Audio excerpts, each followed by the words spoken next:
Greetings and welcome to my dear Virgo. This is Ron from Tarot of the Twin Sun. Tarot of the Twin Sun is a functional division within the Order of the Twin Sun. Please take only what you will.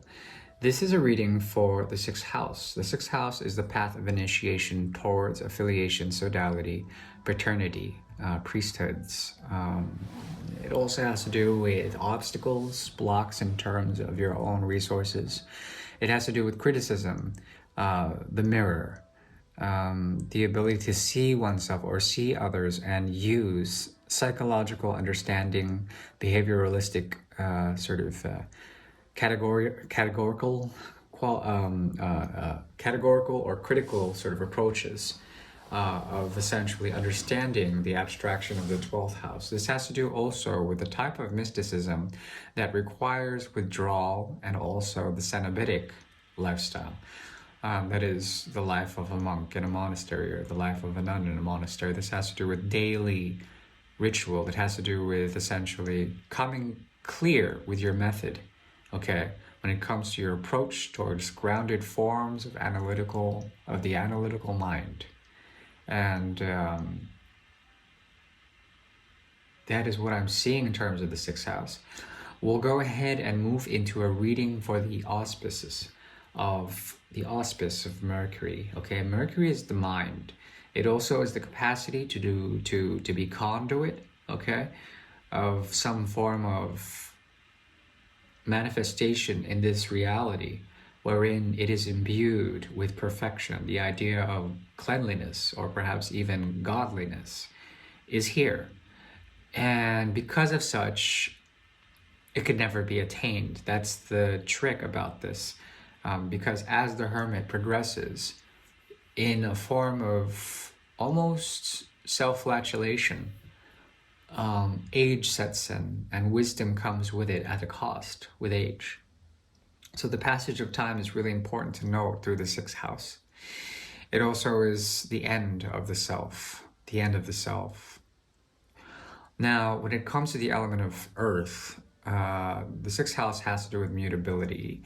It has to do with Virgo's capacity to be pure, at the same time to be silent, in such a way that Virgo tends to withdraw in order to calculate great alchemical secrets or secrets of the sages, okay, of the seers. Furthermore, Mercury is exalted in Virgo, and because of such, intelligence becomes of primary note. And with that, we'll go ahead and get started.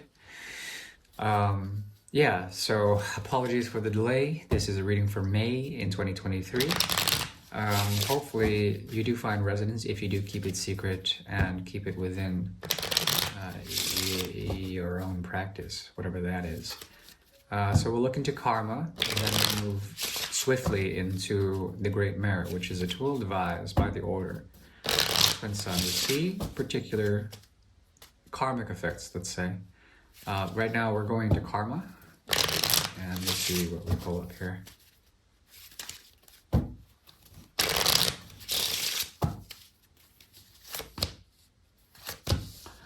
Okay. Wow. Well, for this month, my dear Virgo, there is a great burden here. It's something that you can easily drop at the same time. You don't have to carry these burdens. There's a lot of heat circulating in your body this month. I don't know why, but you'll be radiating a lot of this. Okay, this is excess pressure in the blood system. Okay, I'm not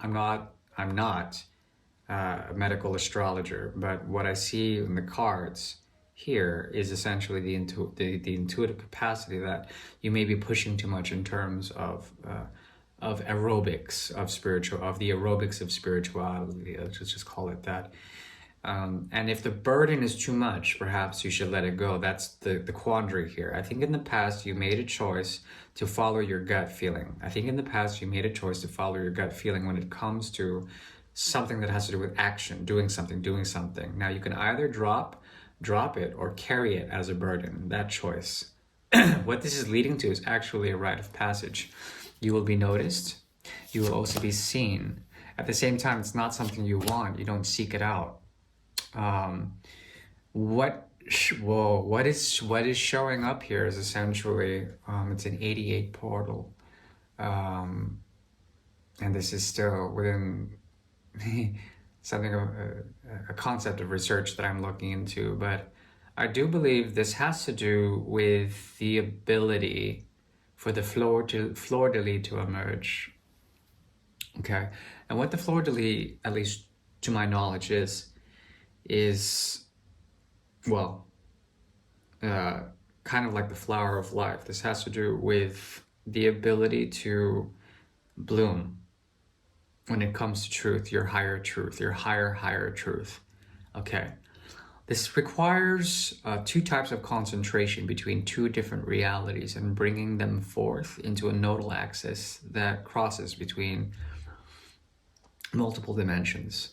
And with such, there is an ability to, let's say, use 4 different types of reality and fuse them into the whole, the monad, the great center point. But it's like using 2 different minds in order to come up with one truth. This is the doubling up of, let's say, IQ, if you want to call it that, in terms of your higher self or your higher intelligence reaching the sword of truth. This also has to do with 2 cycles. Okay, let's just call it that. One of them finishing and then another one beginning, the Alpha, the Omega. And because of such, you have the ability, at least karmically, to sort of let go of love or the expectations of the old paradigm of love and come up with a sense of something different. Find the hidden joy of such a thing, if that is possible. Your friends are going to be very important at this time. They will give you the rite of passage that you need, my dear Virgo, for finding this voice, this truth, this way of thinking, this purity of mind.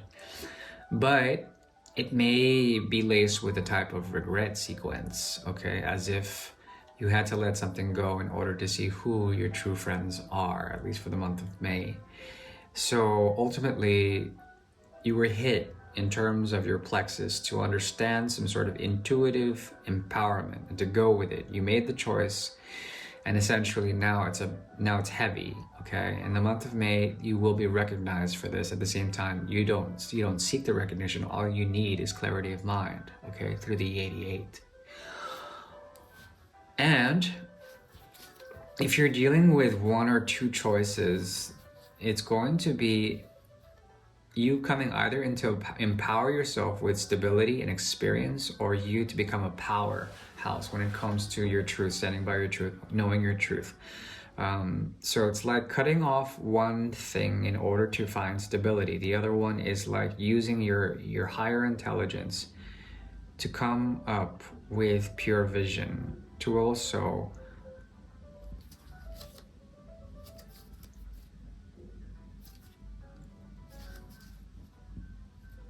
note that your truth is higher than any sort of idealization. You won't have the blinders put over your eyes in this month, I think. You will know that hard work is to be had in order to continue some form of, I would call it heaviness when it comes to the heart. But you will be recognized. I think this is a very auspicious reading for your need to manifest a future of truthful elevation of the mind. Now let's move on before I get any more lost in that reading. We're going into a 9-card spread known as the Great Mirror. The Great Mirror is a tool devised by the twin sun in order to see particular energies between Virgo, that is the 6th house, and its opposite, another person, usually indicated by the 12th house or Pisces, the mystic. Now, it's not our responsibility to understand truly the hermeneutical path of the mystic. As a Virgo, you know this instinctively. You've been there. At the same time, there's something about you that has been more focused on the path as opposed to the abstractions of the mystical realm, where rite and as well as sacrifice or offerings are needed to achieve some grandiose vision of godliness or godhood. that is what you tend to attract in. Meaning that these people are dreamers, they are mystical in nature, they have a certain self-effacement about their own reality. They can be extremely lost in feeling what's that. That's one thing that I've noticed. Let's go ahead and get started.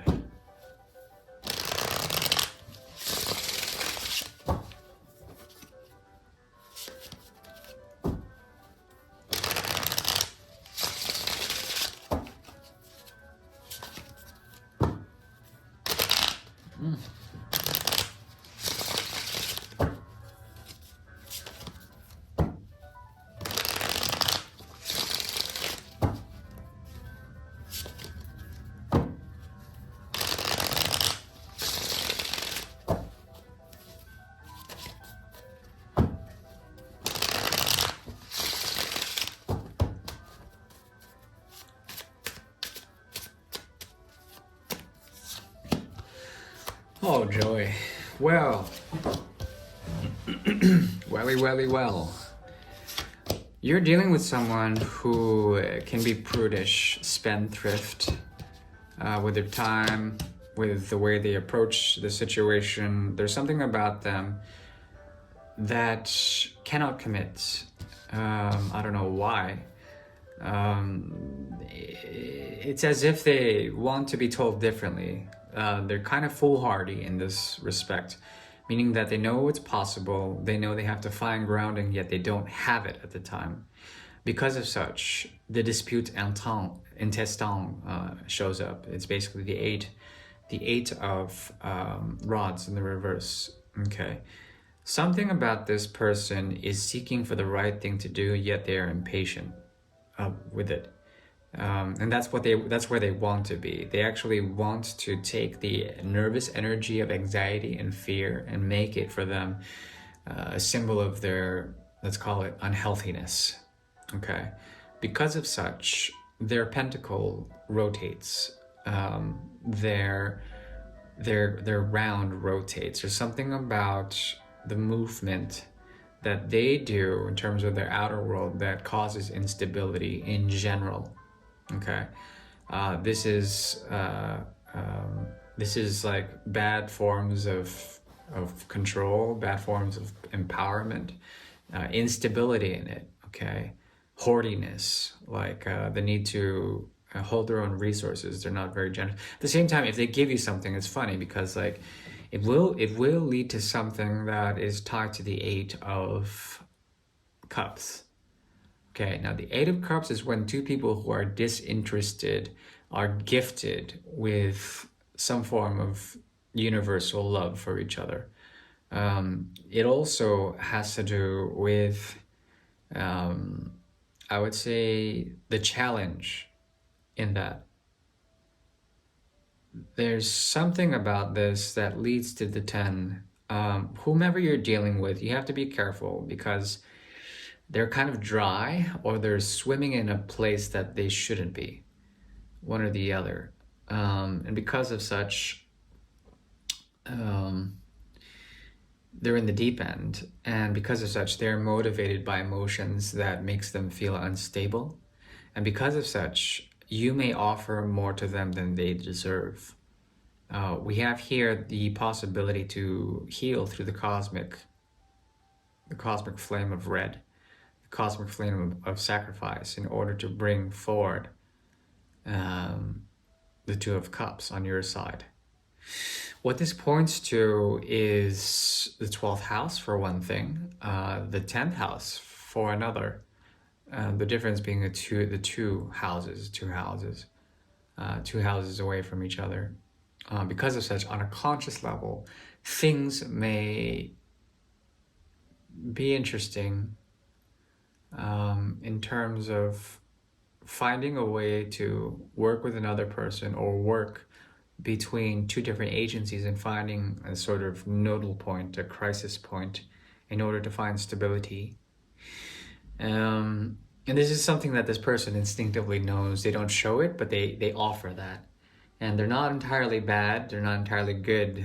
There's something about this that points to great promise. Unfortunately, what I do see here is a sense of boredom in this process. Perhaps there's an element of stagnation on their side, or if they give you an offering, it's not coming from a stable place. This person is not to be entirely trusted when it comes to their need to use fear in order to create a response. Okay?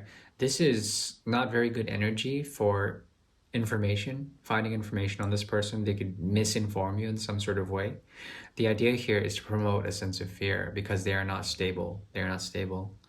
And not only that, when they are not in their element, they go deep into the subtleties of the unconscious or subconscious flow of things, and they don't know how to handle it. Okay. Therefore, what emerges is basically a journey that is supposed to be taken, yet because of fear, there is no faith. Because of fear, there is no faith. There also is a possibility here of you essentially coming into a sense of health or prosperity within yourself, without them. At the same time, you are willing to negotiate something. They have to offer something. It's just like, if they offer you something, it won't be what you expect. It might be a bit toxic. And there's a changeability about what they bring to the table, a changeability about what they bring to the table, meaning that if they bring it to the table, a hot tea can be turned into cold, or water can be turned into wine, and vice versa. There's something about your own path that veers, that is not yet known. And because of such, there is a possibility of what? Of really going in and reflecting. But it's funny because as you go in, you go out. As you go out, you go in. There's something about the duality here of the hermit that points to the path leading to the center, to gravity, to surrendering to gravity. You could be floored by this connection. Perhaps you don't want to be pulled out, but you want to stay in, vice versa. Because of such, there's something about you that does not want to be betrayed or be held or be beholden to gravity. It's something that has to do with you being pulled down to your knees somehow, to give this faith, to give a sense of faith to a situation that may seem like the very faith is the question. Faithfulness is the question. Now, when it comes to advice for this, there's a secret, and there's an ability for you to see and retrace steps of where you've been when it comes to the expectations of this. I think you may find that if you haven't made things happen here, it happened for a purpose, and it happened to avoid calamity, to avoid a catastrophe. What I would recommend is to find healing in this. To note that your own form of love, if this resonates for you at all, is intended to transform something, to heal something, and bring the cosmic flame, the red cosmic flame, into your life. And because of such, you will be prosperous. At the same time, you will have some sort of new beginning. What the hermit is looking for is this new beginning. It's as if a new path is illuminated by the sun's energy. No longer does the hermit have to use their own light to see this.